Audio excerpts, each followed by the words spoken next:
Hi friends, welcome to Garib recipes.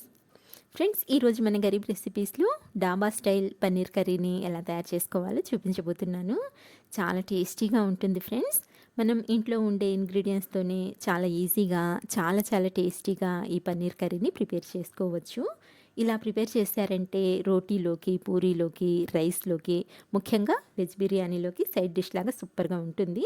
మీరు కూడా ఒకసారి ఇలా ట్రై చేయండి. చాలా అంటే చాలా బాగుంటుంది. ఇప్పుడైతే ఎలా తయారు చేసుకోవాలో చూసేద్దాం. దీనికోసం ఫస్ట్ నేను ఇక్కడ 200 గ్రాముల పన్నీర్ని తీసుకున్నానండి. ఈ పన్నీర్ని ఇలా మీడియం సైజు పీసెస్లా కట్ చేసుకొని కొద్దిగా సాల్ట్ వేసి ఒక గ్లాస్ వాటర్ని వేసి నీట్గా కడిగి ఇలా బౌల్లోకి తీసుకోండి. ఇలా కడగడం వలన కొంచెం పుల్లటి వాసన అలాంటివి ఏమైనా ఉన్నా క్లీన్ అయిపోతుందన్నమాట. ఇప్పుడైతే స్టవ్ ఆన్ చేసుకొని ప్యాన్ పెట్టుకొని ఇందులోకి 1 టేబుల్ స్పూన్ వరకు ఆయిల్ని వేసి ఇందులోకి ఒక పెద్ద సైజు ఉల్లిపాయని ఇలా నిలువుగా కట్ చేసుకొని ఈ ఉల్లిపాయ ముక్కల్ని ఆయిల్లోకి యాడ్ చేసుకోండి. నెక్స్ట్ ఇందులోకి ఒక 10 నుంచి 12 వరకు జీడిపప్పుల్ని కూడా యాడ్ చేసుకోండి. ఇప్పుడు గ్యాస్ని మీడియం ఫ్లేమ్లో పెట్టుకొని ఈ ఉల్లిపాయ ముక్కలు అలాగే జీడిపప్పుని మంచి గోల్డెన్ కలర్ వచ్చేంత వరకు ఫ్రై చేసుకోవాలి. ఈ విధంగా చక్కగా ఫ్రై అయిన తర్వాత ఇందులోకి 2 మీడియం సైజు టమాటాలని ఇలా చిన్న ముక్కలుగా కట్ చేసుకొని ఈ టమాటా ముక్కల్ని కూడా యాడ్ చేసుకొని వీటిని ఒక 2-3 నిమిషాల వరకు మీడియం ఫ్లేమ్ మీద ఫ్రై చేసుకొని కాస్త మగ్గించుకోవాలి. ఈ విధంగా కొంచెం మగ్గితే సరిపోతుందండి. ఎక్కువసేపు ఫ్రై చేయాల్సిన అవసరం కూడా లేదు. ఇలా టమాటా ముక్కలు చక్కగా మగ్గిపోయిన తర్వాత స్టవ్ ఆఫ్ చేసేసి వీటిని పూర్తిగా చల్లారనివ్వాలి. ఇవి పూర్తిగా చల్లారిన తర్వాత ఒక మిక్సర్ జార్ తీసుకొని ఇందులోకి ట్రాన్స్ఫర్ చేసుకోండి.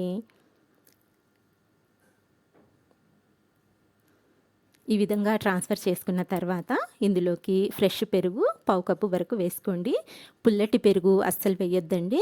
ఫ్రెష్ పెరుగు వేసుకుంటేనే టేస్ట్ అనేది చాలా బాగుంటుంది. ఇలా పెరుగుని యాడ్ చేసి వీటిని మెత్తటి పేస్ట్ లాగా గ్రైండ్ చేసుకోవాలి. ఈ విధంగా ఫైన్ పేస్ట్లా గ్రైండ్ చేసుకున్న ఈ మసాలా పేస్ట్ని పక్కన పెట్టుకొని ఇప్పుడు స్టవ్ ఆన్ చేసుకొని వేరొక ప్యాన్ పెట్టుకొని ఇందులోకి 2 నుంచి 3 టేబుల్ స్పూన్ల వరకు ఆయిల్ని వేసి బాగా వేడి చేసుకోవాలి. ఆయిల్ బాగా వేడైన తర్వాత ఇందులోకి మనం కట్ చేసి పెట్టుకున్న పన్నీర్ ముక్కల్ని యాడ్ చేసుకొని గ్యాస్ని మీడియం ఫ్లేమ్లో పెట్టుకొని ఈ పన్నీర్ ముక్కల్ని లేత గోల్డెన్ కలర్లోకి ఫ్రై చేసుకోవాలి. ఎక్కువసేపు ఫ్రై చేయొద్దండి, ఎందుకంటే ఈ పన్నీర్ అనేది తొందరగా హార్డ్ అయిపోతుందన్నమాట. ఎక్కువసేపు ఫ్రై చేసినట్లయితే ఒక 2-3 నిమిషాల వరకు ఇలా కాస్త ఫ్రై చేసుకున్నట్లయితే సరిపోతుంది. ఈ విధంగా ఫ్రై చేసుకున్నట్లయితే సాఫ్ట్గా ఉంటుంది పన్నీర్. టేస్ట్ కూడా చాలా బాగుంటుందండి. ఒకవేళ మీకు కొంచెం హార్డ్గా కావాలనుకుంటే ఇంకాస్త ఎక్కువగానే ఫ్రై చేసుకోవచ్చు. అది మీ టేస్ట్ని బట్టి ఉంటుంది. నేనైతే ఇలానే ఫ్రై చేస్తాను. ఈ విధంగా మనము ప్లేట్లోకి తీసి పక్కన పెట్టుకుందాము. ఇప్పుడు ఇదే ఆయిల్లో ఒక బిర్యానీ ఆకుని ఇలా చిన్న ముక్కలుగా కట్ చేసుకొని యాడ్ చేసుకోండి. నెక్స్ట్ 4 లవంగాలను కూడా వేసుకోండి. తర్వాత వచ్చేసి 1 ఇంచు దాల్చిన చెక్క, 2 యాలకుల్ని కూడా యాడ్ చేసుకొని సగం వరకు అనాస పువ్వుని యాడ్ చేసుకోండి, సరిపోతుంది. ఎక్కువ వద్దండి. ఇలా మనము ఈ స్పైసెస్ని కాస్త చిటపటలాడేంత వరకు ఫ్రై చేసుకుందాము. ఇలా ఫ్రై చేసుకున్న తర్వాత ఇందులోకి మనం గ్రైండ్ చేసి పెట్టుకున్న ఈ మసాలా పేస్ట్ని కూడా మొత్తం అంతా వేసేసుకుందాము.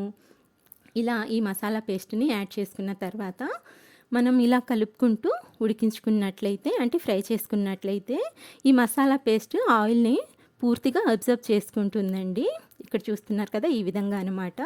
ఇప్పుడైతే మనకు ఈ మసాలాలో నుంచి ఆయిల్ అనేది రిలీజ్ అవ్వాలి. అంతసేపు మనం ఇలానే సేమ్ కంటిన్యూస్గా కలుపుకుంటూ ఫ్రై చేసుకున్నట్లయితే, ఇలా 4-5 నిమిషాలు ఫ్రై చేసుకున్నట్లయితే ఇందులో నుంచి చూస్తున్నారు కదండి, ఆయిల్ చక్కగా రిలీజ్ అయిపోయింది.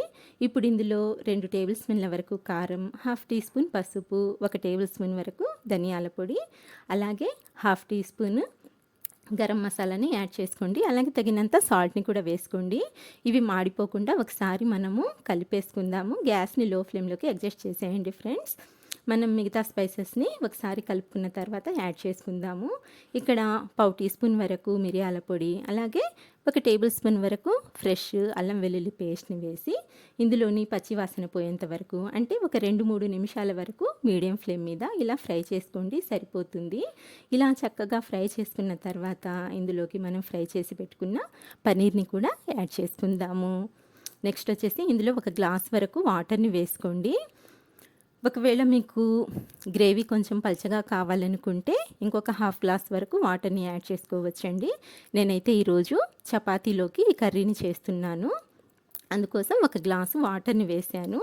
ఇలా చక్కగా కలుపుకున్న తర్వాత ఇప్పుడు మనము దీనిపైన మూత పెట్టేసి చూడండి, ఇక్కడ కన్సిస్టెన్సీ చూపిస్తున్నాను. ఇలా అంతా చక్కగా కలుపుకున్న తర్వాత మూత పెట్టేసి ఒక 5-6 నిమిషాలు ఉడికించుకున్నట్లయితే సరిపోతుందండి. ఎక్కువసేపు కూడా ఉడికించాల్సిన అవసరం లేదు. ఇలా ఒక 5-6 నిమిషాలు ఉడికించుకున్న తర్వాత మూత తీసి చెక్ చేసుకుందాము. చూస్తున్నారు కదా ఫ్రెండ్స్, మనకు కర్రీ ఎంత చక్కగా ఎంత పర్ఫెక్ట్గా ఉడికిపోయిందో, ఆయిల్ కూడా ఎంత చక్కగా పైకి తేలిందో చూడండి. చూస్తుంటేనే ఎంత యమ్మీగా ఉందో. ఇప్పుడు ఇలా ఒకసారి అంతా బాగా కలుపుకొని ఉప్పు సరిపోయిందో లేదో చెక్ చేసుకొని ఇందులోకి 2 పచ్చిమిరపకాయలు అలాగే 1 టీ స్పూన్ వరకు బటర్ని యాడ్ చేసుకోండి. ఈ బటర్ వల్ల మంచి టేస్ట్ వస్తుందండి. అంటే ఈ కర్రీ టేస్ట్ని హైలైట్ చేసేస్తుంది అన్నమాట బటర్ ఫ్లేవర్. ఇలా చక్కగా కలిపేసుకున్న తర్వాత మళ్ళీ మూత పెట్టేసి జస్ట్ 1 నిమిషం వరకు లో ఫ్లేమ్ మీద ఉడికించండి, సరిపోతుంది. ఇలా 1 నిమిషము ఉడికించుకున్న తర్వాత మూత తీసి ఇంకొకసారి మనము ఈ కర్రీని ఇలా కలుపుకుందాము. అంతే ఫ్రెండ్స్, చూసారు కదా ఎంత ఈజీగా మనము ఈ టేస్టీ కర్రీని ప్రిపేర్ చేసుకోవచ్చు. ఇప్పుడు స్టవ్ ఆఫ్ చేసేసి ఈ కర్రీని మనము సర్వింగ్ బౌల్లోకి ట్రాన్స్ఫర్ చేసుకుందాము. చూసారు కదా ఫ్రెండ్స్, ఇవాల్టి రెసిపీ నచ్చినట్లయితే లైక్ చేయండి. అలాగే ఇంకా మంచి రెసిపీస్ కోసం మా గరీబ్ రెసిపీస్ని సబ్స్క్రైబ్ చేసుకోండి. నెక్స్ట్ వీడియోలో ఇంకొక మంచి రెసిపీతో మళ్ళీ కలుస్తాను ఫ్రెండ్స్. అంతవరకు bye. Thank you for watching.